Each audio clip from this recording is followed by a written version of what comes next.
Looking at the temperature for today, it's supposed to be 19, and today being Wednesday, and then we got Thursday and Friday, also supposed to be 19, and then temperature's going to drop after that. So I got basically 3 days to get everything done, and I'm going to go out today and enjoy the nice temperature.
This will be my second attempt at making this video.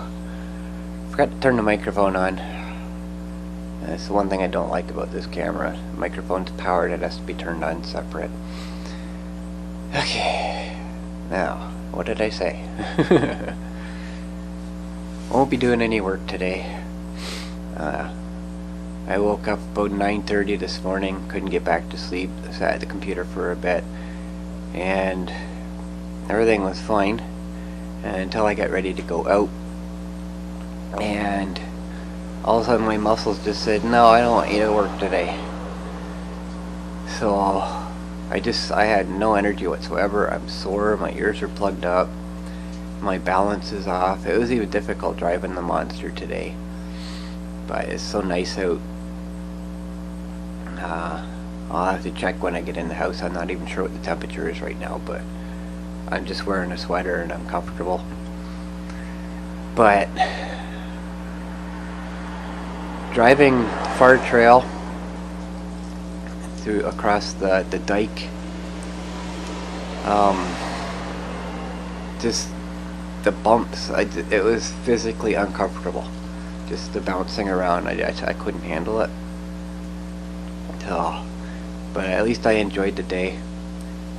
Problem is, I've only got, this is Wednesday, so I had today and 2 more days of nice weather to get everything done. Yeah, I wanted to get that front end supported today,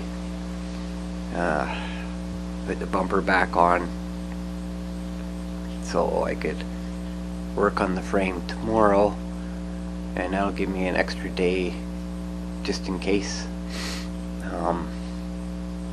Maybe I might work on the camera power supply up here on that day, but I don't know. So I'm gonna miss a day of work. So I had a big winter storm that's gonna brush by us on Friday evening, So I might even only have half a day on Friday. I don't know. It depends on when the cold front gets here and how quickly the temperature drops. But I kind of wanted to have all the painting done before then, so the paint will actually cure, because it has a minimum temperature. I think it's, I don't remember. So bumper's finished. That looks nice and shiny. I looked at it when I came out today, and I'd missed a couple spots with the paint, so I put a second coat on, took care of all that. So what I'm gonna do with the T-rail here,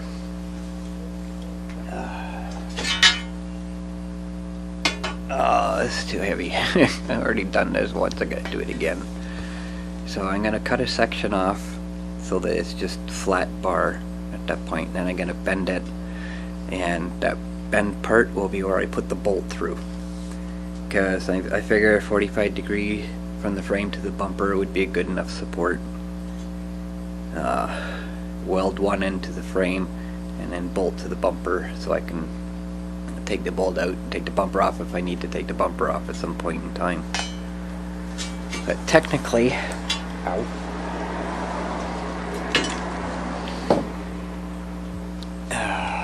if I really wanted to, I could put a bolt top and bottom. But the problem with doing that is, to put a bolt in the top, I have to drill a hole in the frame, and that'll weaken the frame. Plus I have a welder, so what fun would that be, right? But I don't have a choice with the bumper. I have to put a bolt in that. I can't weld directly to it. I'll never be able to take it off again.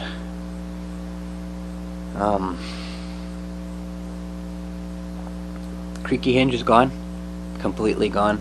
I'm still hearing a bit of a noise, but I think what I'm hearing now is the frame, the broken frame creaking, scraping against itself. Because it's not like it was. I haven't actually heard it in the camera yet, what it sounds like, so. But just from what I'm hearing, like, I hit big bumps and there's no noise whatsoever. I'm driving on the sidewalk, that's when I hear the creaking. And wiggling the monster, there's no noise whatsoever. So I'm happy about that. Finally got the creak gone. So that'll make the video sound a little better.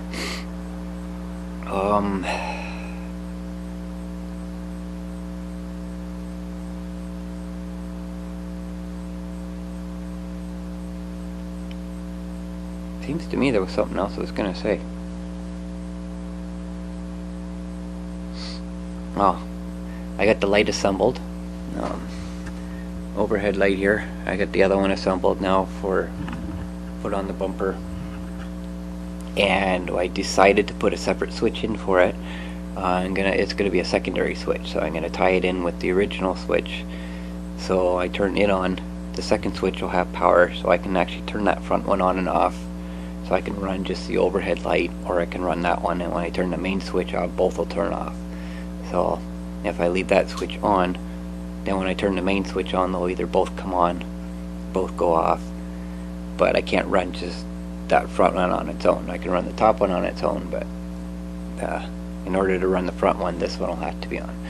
So I think that's a better idea than just always have both of them at the same time. I don't know, I just feel like doing it that way. Create a little more work for myself because I gotta hook up another switch, but that's not a big deal. I think that's all I have. I gotta go in.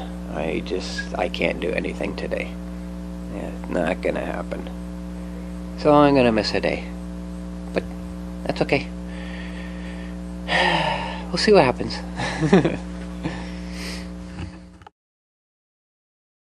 So because I'm not doing anything today, I'm gonna go back in time to where I left off last year, and I had found something rather important.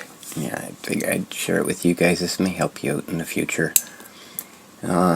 This is the error code list that is in the manual with the monster, and this is one of the reasons why I think that the manual is outdated. Maybe for an earlier model or whatever, because along the left here they show bars. So whatever error comes up, a certain number of bars show up on the battery meter. And that's not what happens. You actually get an actual number or an error code. So this is what I've been going by, is what's in the manual. So the extra problems that I'm starting to have with it now, I started looking for something a little more informative, and I found it. It is on manualslib.com. I'm assuming lib is short for library.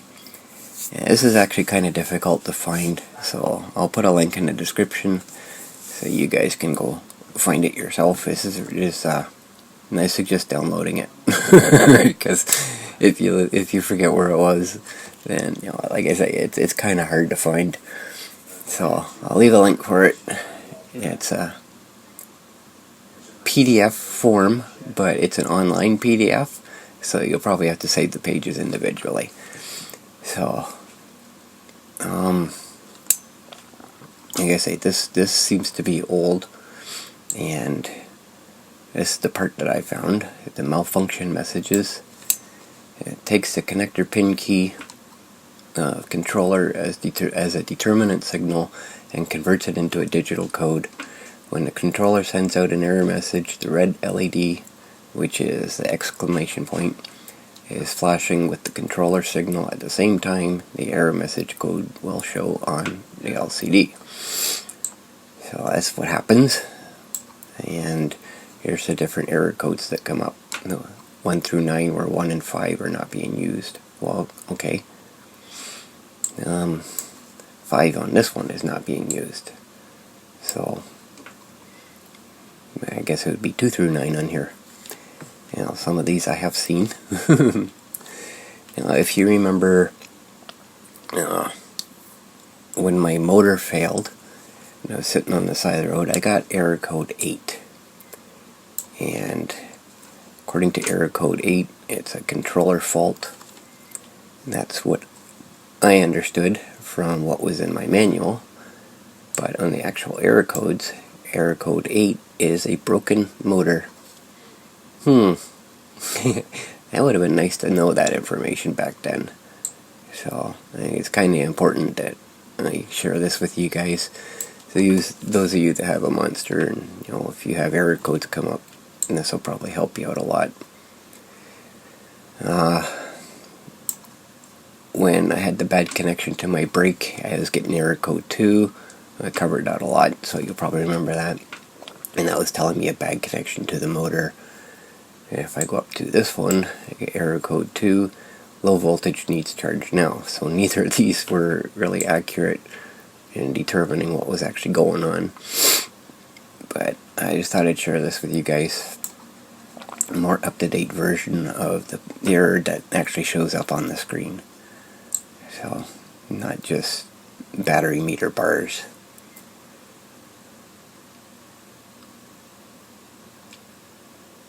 And recent one I was getting, after the fireworks, I turned the lights on, I was getting throttle fault is indicated. And go up here to error code 7, which is what I was getting, accelerator broken or faulted. Well, that's the error that's coming up. This might be accurate given what actually happened, but at the time, that's not what was happening. It wasn't the accelerator, the actual accelerator itself. So this may be accurate, it may not be.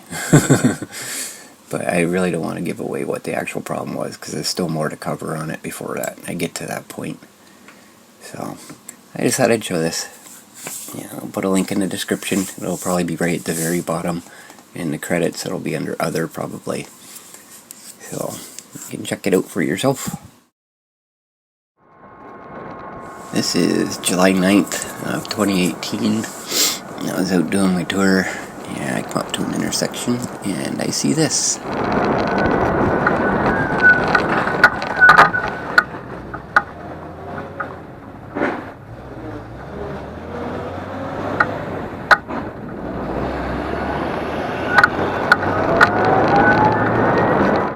That is a really, really old fire truck from Indian Head, and unless there's a place in Ontario on a reserve or something that I don't know about, then it came from Saskatchewan, and that's kind of a long ways from home.